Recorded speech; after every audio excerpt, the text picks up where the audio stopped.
ini ada satu kisah yang mengagetkan. Segerombolan Habib kemudian ketakutan begitu setelah mubahalah. TV Al-Waha Hot Inspiration. Assalamualaikum warahmatullahi wabarakatuh. Sedulur TV Al-Waha dimanapun Anda berada, dari kawasan sejuk Buniwah Kerajaan, Kecamatan Bojong, Kabupaten Tegal, Jawa Tengah. Inilah channel TV Al-Waha Hot Inspiration. Kembali bersama saya Bahril Ulum dalam segmen acara Sorotan Bahril, menyorot dengan hati, membahas dengan teliti.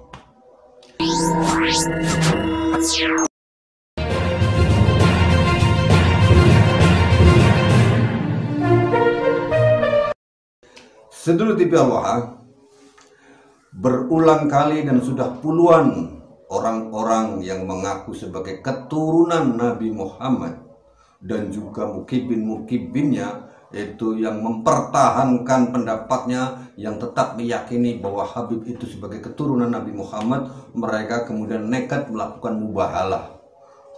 Namun setelah mubahalah itu tidak berapa lama pada mati. Pada meninggal dunia lah ya, pada meninggal dunia, pada wafat ya, pada mangkat. Ada yang mendadak, ada yang di panggung, ada yang seminggu kemudian, ada yang 3 hari kemudian. Nah, ini ada satu kisah yang mengagetkan. Segerombolan Habib kemudian ketakutan begitu setelah mubahalah. Kenapa terjadi ketakutan yang teramat sangat sehingga kemudian gerombolan Habib ini langsung datang kepada lawan mubahalahnya? Didengarkan ceritanya sedulur TV Al-Waha, di mana di Pekalongan ada seorang Habib yang tiba-tiba seminggu setelah mubahalah bersama seorang Gus mati. Sementara ketika mubahalah itu, yang sudah tidak percaya dengan Habib sebagai keturunan Nabi Muhammad itu 1 orang saja, sementara Habibnya lebih dari 30 orang. Dan kemudian setelah salah satunya mati, mereka ketakutan mati juga. Kita lihat ceritanya ini. Namun sebelum itu, seperti biasa, saya ingin menyelam minum air. Sambil menyelam minum air, yaitu mempromosikan, memberitahukan ada sebuah karya saya berjudul 7 Rumus Sukses Mahadahsyat. Buku ini diberi komentar oleh Profesor Dr. Kiai Haji Mukhotob Hamzah MM, Rektor Universitas Sains Al-Quran Jawa Tengah di Wonosobo. Silahkan bagi Anda yang ingin mendapatkan buku karangan saya ini, karangan saya Bahril Ulum, berjudul 7 Rumus Sukses Mahadahsyat, silahkan Anda bisa menghubungi nomor telepon ini 088 22 14 98 123. Harganya murah, hanya 100.000, gratis ongkir untuk seluruh Pulau Jawa. Bagaimana kronologi Habib di Pekalongan setelah mubahalah terus mati? Bahasanya jangan mati lah, meninggal dunia. Nantilah sama seperti Faisal Asgab ini, bahasanya megap-megap. Nggak punya sopan santun, suladab namanya. Ya jangan mati lah ya, wafat. Saya menghubungi langsung. Siapa? Aslinya Gusnya itu, Gus Anam. Saya tadi siang ngomong-ngomong. Sasarannya nggak hanya 1 orang. Saya dikeroyok 37 orang. Sumpah mubahalah di hadapan saya. Saya baru tadi pas jam kerja teleponan dengan beliau, Gus Anam langsung. Tak kira beliau masih posisi di Jatim, mau kita undang bertemu dengan panjenengan semua, tapi sudah kembali ke Jateng. Okay.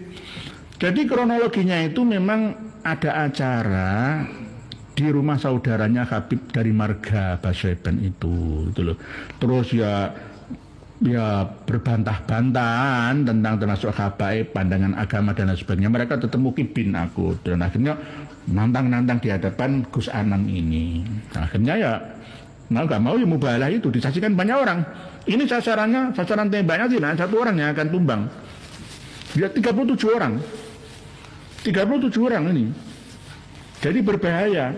Karena apa? Mubahalah itu kalau bisa hindarkan. Saya kan sudah sering sampaikan 2 tahun yang lalu. Dahulukan ilmiah, jangan mubahalah. Karena ini membahayakan. Lah, kenapa kok Kiai nggak berani mubahalah? Karena saya menyayangi Anda sekalian, gitu loh. Kalau misalkan Dek Faisal Asgab ayo mubahalah di depan makamnya Hadratus Syekh Kiai Haji Semak Sari Jombang, saya siap. Siapa yang akan tumbang? Tapi saya nggak ilmiah lah. berarti saya meladeni jahiliyah lah. Kan gitu. Ketika sudah tidak ada titik temu, wis mentok, nggak ada yang terimalah, baru mubahalah. Lah, mubahalahnya Gus Anam dengan Habib dan kawan-kawannya di Pekalongan kemarin itu, ya karena memang sudah mentok, sesuai dengan pemahaman beliau-beliaunya, ya nggak saya salahkan. Gus Anam ya, Gus Anam itu beliau awalnya bercerita ke saya itu berkehendak untuk jadi pengurus PCNU di Pekalongan. Nah kemudian beliau itu ditolak karena beliau dianggap tidak mempercayai Habib atau Ba'alawi sebagai juriah Rasul atau nasabnya tersambung ke Rasulullah. Nah akhirnya dipersulitlah Gus Anam ini. Kemudian malahan terjadi perbedaan pendapat di situ, adu argumen terkait masalah nasabnya Ba'alawi ini. Versi Gus Anam bahwa Ba'alawi bukan juriah Rasul dan tidak tersambung nasabnya ke Rasulullah. Versi yang nolak itu yakin bahwa Ba'alawi itu sebagai juriah Rasul atau nasabnya tersambung kepada Rasulullah. Nah akhirnya karena tidak menemui titik temu, di situ ada deadlock, akhirnya ada kesepakatan untuk melakukan mubahalah kedua belah pihak. Nah ini kedua belah pihak itu awalnya 39 orang ya, 39 orang plus Habibnya itu. Jadi bukan satu orang, 39 orang. Akan tetapi yang mewakili, yang bersumpah yaitu Habibnya tersebut. Dan isinya kurang lebih seperti cerita beliau itu, bahwa mubahalahnya siapapun pendapatnya yang salah, artinya keyakinan yang salah, siap menerima konsekuensi meninggal dunia gitu dalam tempo 7 hari meninggal dunia. Jadi siapapun nanti keyakinannya yang salah siap menerima konsekuensinya. Nah itu dia Sedulur TV Al-Wahhab, cerita dari Kiai Haji Nur Ihyak. Beliau menceritakan langsung hasil dari teleponan dengan Gus yang melakukan mubahalah bersama Habibnya. Asli ini loh. Nah mereka si Habib-Habib ini ketakutan, takut mati mereka. Sehingga ketika mereka sudah ketakutan, udah kita sudah bisa memvonis mereka, sudah bisa menyimpulkan bahwa mereka sendiri sudah ketakutan untuk mengaku sebagai keturunan Nabi Muhammad. Mereka sudah percaya bahwa sebenarnya saya itu bukan keturunan Nabi. Buktinya begitu mubahalah langsung mati. Nanti saya mati gimana? Akhirnya minta maaf, ya, minta maaf, ketakutan. Nah, terus muhibinnya, kalau Habib-Habibnya sendiri sudah ragu bahwa mereka bukan keturunan Nabi Muhammad, sudah ragu bahwa mereka itu sebagai keturunan Nabi, sudah tidak percaya lagi bahwa dirinya keturunan Nabi. Loh kok mukibinnya masih meyakini? Itu kan lucu bro, ya.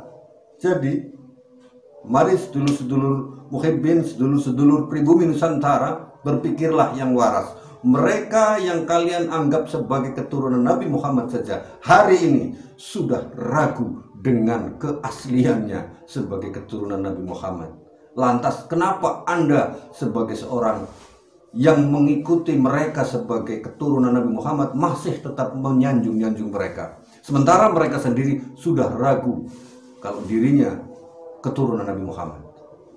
Pikirkan, mari kita sadari dan sadarkan. Saya Bahril Ulum. Assalamualaikum warahmatullahi wabarakatuh.